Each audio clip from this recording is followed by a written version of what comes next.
Welcome dear students. നമുക്കിന്ന് flame emission spectroscopy പഠിക്കാം. Flame emission spectroscopy അല്ലെങ്കിൽ ഫ്ലെയിം ഫോട്ടോമെട്രി, ഷോർട്ട് ഫോം ആണ് FES.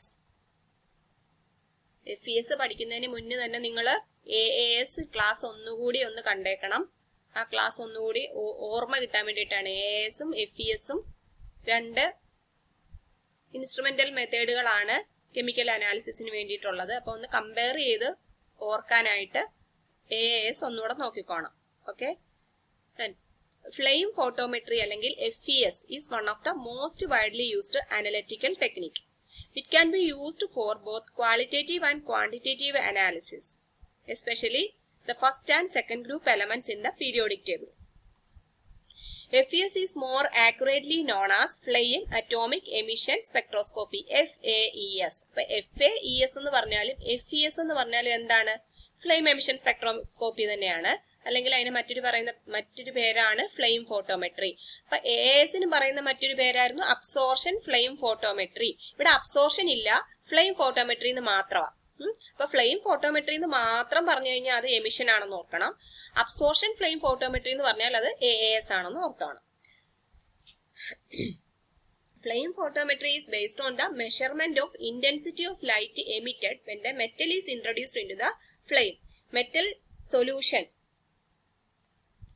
ഒരു ഫ്ലെയിമിന് ഇൻട്രൊഡ്യൂസ് ചെയ്യുമ്പം അത് എമിറ്റ് ചെയ്യുന്ന റേഡിയേഷന്റെ ഇന്റൻസിറ്റി മെഷർമെന്റ് ആണ് ഫ്ലെയിം ഫോട്ടോമെട്രിയിൽ നടത്തുന്നത്. അപ്പം ആ എമിറ്റ് ചെയ്യുന്ന റേഡിയേഷന്റെ വേവ് ലെങ്ത് നോക്കിയാൽ നമുക്ക് അവിടെ പ്രസന്റ് ആയിരുന്ന മെറ്റൽ ഏതാണ് അല്ലെങ്കിൽ അവിടെ പ്രസന്റ് ആയിരിക്കുന്ന എലമെന്റ് ഏതാണെന്നുള്ളത് മനസ്സിലാക്കാം. അതേപോലെ തന്നെ intensity of the radiation measure ചെയ്താൽ ക്വാണ്ടിറ്റി ഓഫ് എലമെന്റ് നമുക്ക് കിട്ടും. അവിടുത്തെ quantity of the metal present കിട്ടും. അപ്പൊ മനസ്സിലായി. അപ്പം എമിറ്റ് ചെയ്യുന്ന റേഡിയേഷന്റെ വേവ് ലെങ്ത് എന്താണ് മനസ്സിലാക്കി തരുന്നത്? What the element is. Intensity of റേഡിയേഷനോ it tells the amount of element.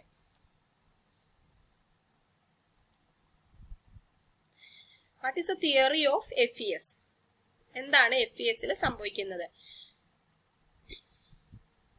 നമ്മൾ AASൽ പറഞ്ഞതുപോലെ തന്നെ അവിടെ പറഞ്ഞില്ലേ, സാമ്പിൾ സൊല്യൂഷനെ ആദ്യം നെബുലൈസ് ചെയ്യിക്കുന്നു, പിന്നെ ആറ്റമൈസ് ചെയ്യിക്കുന്നു എന്നൊക്കെ പറഞ്ഞില്ലേ. അതേപോലെ തന്നെ ഇവിടെ സാമ്പിൾ സൊല്യൂഷനെ നെബുലൈസ് ചെയ്യുന്നു.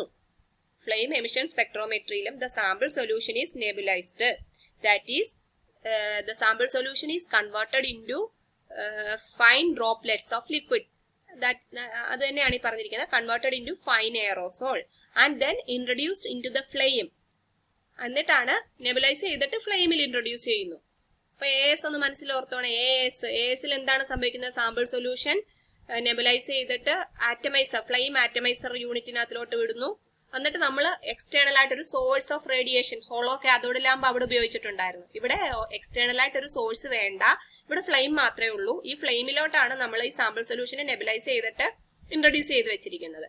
അപ്പം അവിടെ ഈ ഫ്ലെയിം ഇൻട്രൊഡ്യൂസ് ചെയ്ത് കഴിയുമ്പോൾ നമ്മുടെ സാമ്പിൾ സൊല്യൂഷൻ എന്തൊക്കെയാണ് സംഭവിക്കുന്നത് നോക്കിക്കേ. It is desolvated. ആദ്യം ഡീസോൾവേഷൻ നടക്കും, അതായത് സോൾവെന്റ് മാറിപ്പോകും. ഡീസോൾവേറ്റഡ്, ദെൻ വേപ്പറൈസ്ഡ്, വേപ്പർ ഫോമിലാവും, അതായത് ഗേഷ്യസ് ഫോമിലോട്ട് കൺവേർട്ട് ചെയ്യപ്പെടും. ദെൻ ആറ്റമൈസേഷൻ.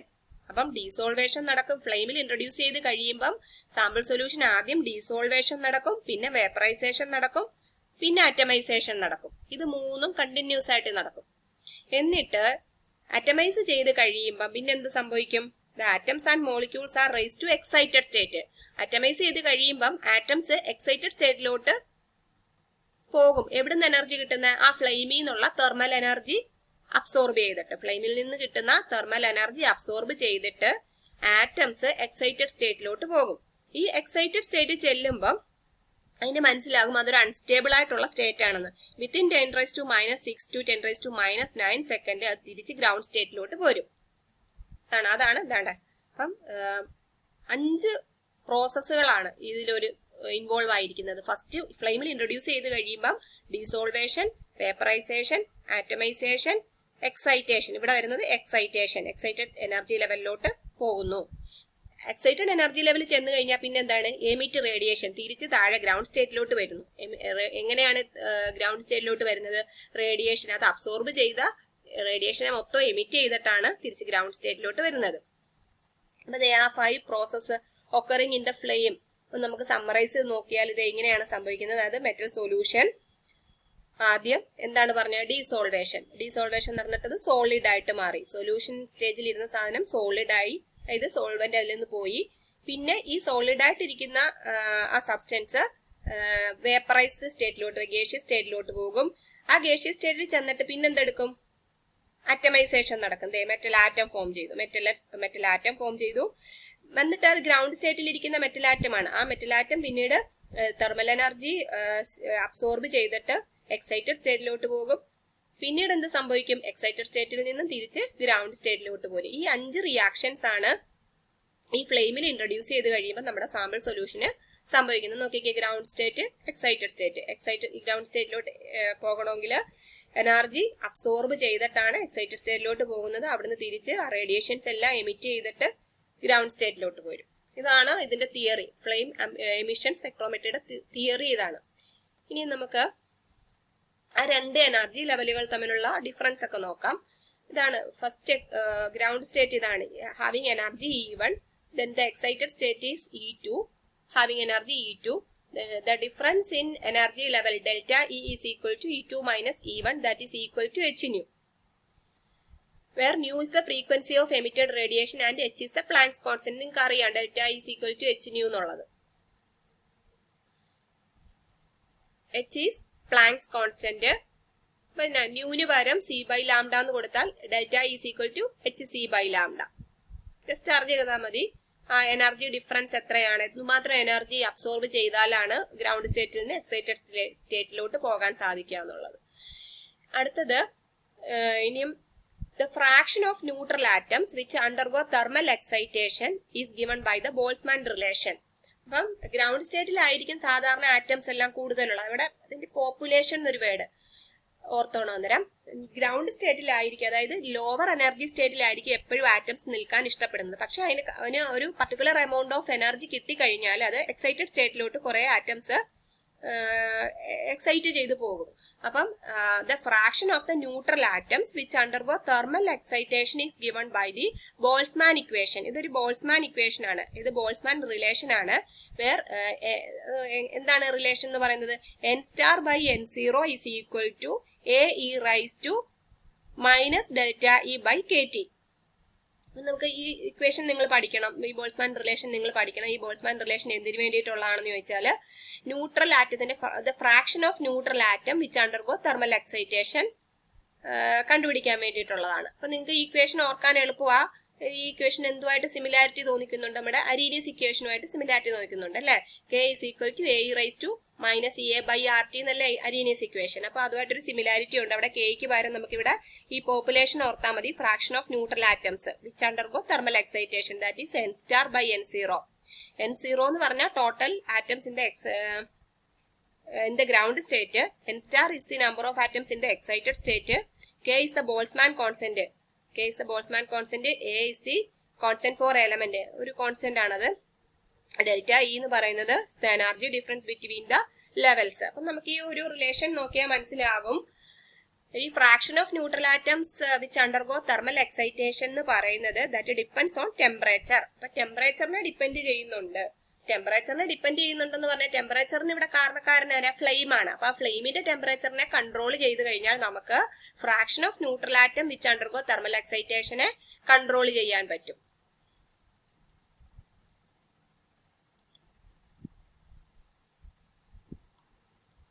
അപ്പൊ നമുക്ക് ആ ഫ്ലെയിമിന്റെ ടെമ്പറേച്ചറിനെ കൺട്രോൾ ചെയ്യാൻ പറ്റും എന്ന് പറഞ്ഞില്ലേ. എങ്ങനെയൊക്കെയാണ് കൺട്രോൾ ചെയ്യുന്നതെന്ന് വെച്ചാൽ അതിലുപയോഗിക്കുന്ന ഫ്യൂവലിന്റെയും ഓക്സിഡന്റിന്റെയും നേച്ചർ അനുസരിച്ചിട്ടാണ് അതിന് നമുക്ക് ടെമ്പറേച്ചർ കൺട്രോൾ ചെയ്യാൻ പറ്റുന്നത്. നോക്കിക്കേ, ടൗൺ ഗ്യാസ്, ഫ്യൂവല്, ഓക്സിഡന്റ്, ഇത് രണ്ടും ഉപയോഗിക്കുന്നുണ്ട്. ഇൻസ്ട്രുമെന്റേഷൻ കാണിക്കുമ്പോൾ മനസ്സിലാവും ഫ്യൂവലും ഓക്സിഡന്റ് യൂസ് ചെയ്യുന്നുണ്ട്. അപ്പൊ നമുക്ക് ഏത് ടെമ്പറേച്ചർ ആണോ ആവശ്യം അതിനനുസരിച്ചിട്ടുള്ള ഫ്യൂവലും ഓക്സിഡന്റുമാണ് ഉപയോഗിക്കേണ്ടത്. ഇവിടെ കൂടുതൽ കിട്ടിയേക്കുന്നത് അസറ്റിലീൻ ഫ്യൂവലായിട്ടും അതേപോലെ തന്നെ ഓക്സിഡന്റ് ആയിട്ട് നൈട്രസ് ഓക്സൈഡും എടുത്തു കഴിഞ്ഞാൽ 2955 ഡിഗ്രി സെൽഷ്യസ് വരെ ടെമ്പറേച്ചർ നമുക്ക് കിട്ടുന്നുണ്ട്. This is the instrumentation. നോക്കിക്കേ, ഇവിടെ നമ്മുടെ FESന്റെ ഇൻസ്ട്രുമെന്റേഷൻ ആണ്. ഇത് ഇവിടെയാണ് സാമ്പിൾ സൊല്യൂഷൻ എടുത്തിരിക്കുന്നത്. നേരത്തെ ASന്റെ കാര്യം പറഞ്ഞ പോലെ തന്നെ നെബുലൈസർ ഉണ്ട്. നെബുലൈസറിന്റെ ധർമ്മം എന്ന് വെച്ചാൽ എന്താണ്? ഈ സാമ്പിൾ സൊല്യൂഷനെ ഫൈൻ ഡ്രോപ്ലെറ്റ്സ് ആക്കി മാറ്റുക എന്നുള്ളതാണ്. എന്നിട്ട് നമ്മളിവിടെ ഓക്സിഡന്റ് ആയിട്ട് ഇവിടെ ഉപയോഗിച്ചിരിക്കുന്ന എയർ ആണ്. മിക്സിംഗ് ചേംബർ, ഇവിടെ ഫ്യൂവൽ കൊടുത്തിരിക്കുന്നു. അപ്പൊ നെബുലൈസറിന്റെ അകത്തുനിന്ന് ഇങ്ങോട്ട് നമ്മുടെ സാമ്പിൾ സൊല്യൂഷൻ ഫൈൻ ഡ്രോപ്ലെറ്റ്സ് ആയിട്ട് ഇങ്ങ് വരുന്നു. അവിടെ ഫ്യൂവലുമായിട്ടോ എയറുമായിട്ടോ എല്ലാം മിക്സ് ആകുന്നു. അത് കഴിഞ്ഞിട്ട് നമ്മൾ ഒരു ബർണർ വെച്ചിരിക്കുന്നു ഫ്ലെയിം കിട്ടാൻ വേണ്ടിയിട്ട്. എന്നിട്ട് ഇവിടെ സാധാരണയായിട്ട് ഇവിടെ ഇങ്ങനെ എന്താണ് ഒരു കോൺകേവ് മിറർ സെറ്റ് ചെയ്യാറുണ്ട്. അതിന് കാരണം ഇതിപ്പോ അവിടെ കാണിച്ചിട്ടില്ല. ഇവിടെ ഒരു കോൺകേവ് മിററും കൂടെ ഒന്ന് വരച്ചു വെച്ചേക്കണം. അതെന്തിനാന്ന് വെച്ചാൽ ഈ ഫ്ലെയിമിൽ നിന്നുള്ള റേഡിയേഷൻ എല്ലാ ഡയറക്ഷനിലോട്ടും വരും. അപ്പൊ നമ്മൾ ഈ എല്ലാ ഡയറക്ഷനിലോട്ടും പോകുന്നതിനെ ഒന്ന് തിരിച്ച് ഫോക്കസ് ചെയ്യിപ്പിക്കാനായിട്ടാണ് നമ്മൾ ഇവിടെ ഈ ഫ്ലെയിമിന്റെ ബാക്കിലായിട്ടൊരു കോൺകേവ് മിറർ പ്ലേസ് ചെയ്യാറുണ്ട്. എന്നിട്ട് ഈ റേഡിയേഷനെ എല്ലാം കൂടെ ഇങ്ങോട്ട് ഫോക്കസ് ചെയ്യിപ്പിക്കും. ഫോക്കസ് ചെയ്തിട്ട് ഈ സ്ലിറ്റിനകത്ത് കൂടെ കയറി മോണോക്രോമേറ്ററിനകത്തിൽ വന്നിട്ട് അവിടുന്ന് ഡിസ്പേർഷൻ ഒക്കെ നടന്ന് അടുത്ത എക്സിറ്റ് സ്ലിറ്റ്, 2 സ്ലിറ്റ് ആയി കാണിച്ചിരിക്കുന്നത്. ഇത് എൻട്രൻസ് സ്ലിറ്റും ഇത് എക്സിറ്റ് സ്ലിറ്റും. ഈ എക്സിറ്റ് സ്ലിറ്റിൽ കൂടെ റേഡിയേഷൻ വന്നിട്ട് ഒരു ഡിറ്റക്ടറിനകത്തിലോട്ട് ഡിറ്റക്ട് ചെയ്യും. പിന്നെ ഒരു റീഡ് ഔട്ട്. ഇത്രയുമാണ് പിന്നെ FESന്റെ അതായത് ഫ്ലെയിം ഫോട്ടോമീറ്ററിന്റെ പ്രധാന കമ്പോണൻസ്. എന്തൊക്കെയാണ് നോക്കിക്കേ. സാമ്പിൾ ഡെലിവറി സിസ്റ്റം, ഇതെല്ലാം അതിനകത്ത് വരും. പിന്നെ burner and flame, monochromator, detector, read out. പിന്നെ പ്രത്യേകിച്ച് ഇവിടുത്തെ ഞാൻ പറഞ്ഞ കോൺകേവ് മിററിന്റെ കാര്യം കൂടെ ഓർത്തോണം. അതെന്തിനു വേണ്ടിയിട്ടായിരുന്നു? ഫ്ലെയിമിൽ നിന്ന് എല്ലാ ഡയറക്ഷനിലോട്ടും ഉള്ള റേഡിയേഷനെ ഇങ്ങോട്ടൊന്ന് മോണോക്രോമേറ്ററിനകത്തിലോട്ട് ഫോക്കസ് ചെയ്യിപ്പിക്കാൻ വേണ്ടിയിട്ടുള്ളതാണ്.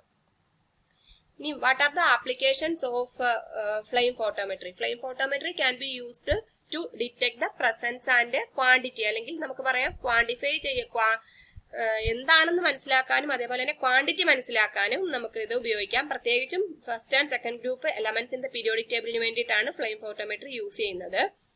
പിന്നെ flame photometry is very important in the analysis of biological fluids and tissues in which the elements like sodium, potassium, aluminum, calcium, cobalt and iron are detected and determined. അപ്പൊ എന്തായാലും detection and determination of elements, പ്രത്യേകിച്ച് group 1 and group 2 elements, അതേപോലെ തന്നെ biological ഫ്ലൂയിഡിലും ടിഷ്യൂസിലുമുള്ള ആ sodium, potassium, പിന്നെ aluminium, calcium, cobalt, iron etcetera are detected and determined. പിന്നെ ഇതുപോലെ തന്നെ വീണ്ടും ഇത് അനാലിസിസ് ഓഫ് സോയിലിൽ യൂസ് ചെയ്യുന്നുണ്ട്. നാച്ചുറൽ ആൻഡ് ഇൻഡസ്ട്രിയൽ വേസ്റ്റിന്റെ അനാലിസിസില്, പിന്നെ ഗ്ലാസ്, സിമെന്റ്, ഇതിന്റെ എല്ലാ അനാലിസിസില് ഫ്ലെയിം ഫോട്ടോമെട്രി ഉപയോഗിക്കുന്നുണ്ട്. സോറി, ഇനി ഇതിനകത്ത് കുറച്ച് എറേഴ്സ് വരുന്നുണ്ട്. നമ്മള് ASല് പിന്നെ ലൈൻ വിഡ്ത്തിനെ അഫക്ട് ചെയ്യുന്ന കുറച്ച് ഫാക്ടേഴ്സ് ഉണ്ടെന്ന് പറഞ്ഞിട്ട് ഡോപ്ലർ ബ്രോഡനിങ്ങും കൊളിഷൻ ബ്രോഡനിങ്ങും ഒക്കെ പഠിച്ചില്ലേ? അതുപോലെ തന്നെ ഇവിടെ കുറച്ച് എറേഴ്സ് ഉണ്ട്. ഇത് 3 ടൈപ്പ് എറേഴ്സ് ആണ് സാധാരണയായിട്ടുള്ളത്: spectral interference, chemical interference and ionisation interference. എന്തൊക്കെയാണെന്ന് നോക്കാം. സ്പെക്ട്രൽ ഇന്റർഫറൻസ് എന്ന് പറയുന്ന 3 തരത്തിൽ സംഭവിക്കാം. ഒന്നാമത്തേന്ന് വെച്ചാല് it arises when 2 element exhibit spectra which partially overlap and both emit radiation at some particular wavelength. അപ്പം എക്സാമ്പിൾ നോക്കിയാൽ അത് മനസ്സിലാകും. ഒരു സ്പെക്ട്രയ്ക്കകത്തില് നമ്മൾ സ്പെക്ട്രൽ ലൈൻസ് നോക്കുമ്പം അയണിന്റെ സ്പെക്ട്രൽ ലൈൻ ഈ 24.73 നാനോമീറ്ററിലും കോപ്പറിന്റേത് 24.75 നാനോമീറ്ററിലുമാണ് കിട്ടുന്നത്. എന്ന് പറഞ്ഞാൽ ഇവിടെ 0.02 നാനോമീറ്ററിന്റെ വ്യത്യാസമേ ഉള്ളൂ. അത് പക്ഷെ നമുക്ക് ഇത് വേർതിരിച്ച് കിട്ടുന്നില്ല, ഓവർലാപ്പ് ചെയ്താ വരുന്നത്. അതാണ് സ്പെക്ട്രൽ ഇന്റർഫറൻസ് എന്ന് പറയുന്നത്. അപ്പൊ ഇങ്ങനെ രണ്ട് എലമെന്റിന്റെ എമിഷൻ റേഡിയേഷന്റെ വേവ് ലെങ്ത് ഏകദേശം സിമിലർ ആയിട്ട് വരികയും ആ ലൈൻസ് ഓവർലാപ്പ് ചെയ്ത് വരികയും ചെയ്യും. അതാണ് സ്പെക്ട്രൽ ഇന്റർഫറൻസ്. പിന്നെ വേറെ 2 രീതിയിലൂടെ സ്പെക്ട്രൽ ഇന്റർഫറൻസ് ഉണ്ട്. അത് വായിച്ചു നോക്കിയാൽ മതി, കുഴപ്പമില്ല. കൂടുതൽ ഡീറ്റെയിൽ ആയിട്ടൊന്നും പഠിക്കണ്ട. പിന്നെ നെക്സ്റ്റ് കെമിക്കൽ ഇന്റർഫറൻസ്. ഇത് 3 രീതിയിൽ സംഭവിക്കാം: cation anion interference, cation interference due to oxide formation. അടുത്തത് അയണൈസേഷൻ ഇന്റർഫറൻസ്. ഇത് high temperature of the flame ആകുവാണെങ്കിൽ പിന്നെ എലമെന്റ്സിന് അയണൈസേഷൻ നടന്നു പോകും. എക്സൈറ്റ് ചെയ്യുന്നതിന് പകരം അയണൈസേഷൻ നടക്കും. അന്നേരവും നമുക്ക് പർട്ടിക്കുലർ കൃത്യമായിട്ടുള്ള എമിഷൻ കിട്ടത്തില്ല. അപ്പൊ സ്പെക്ട്രൽ ലൈൻസിന്റെ ഇന്റൻസിറ്റി കുറഞ്ഞായിരിക്കും കിട്ടുന്നത്. ഇത്രയേ ഉള്ളൂ. നിങ്ങൾ കൂടുതൽ ഡീറ്റെയിൽ ആയിട്ട് പഠിക്കണ്ട. എക്സാമിനേഷൻ പോയിന്റ് ഓഫ് വ്യൂവിൽ ജസ്റ്റ് പഠിച്ചിരുന്നാൽ മതി. Thank you.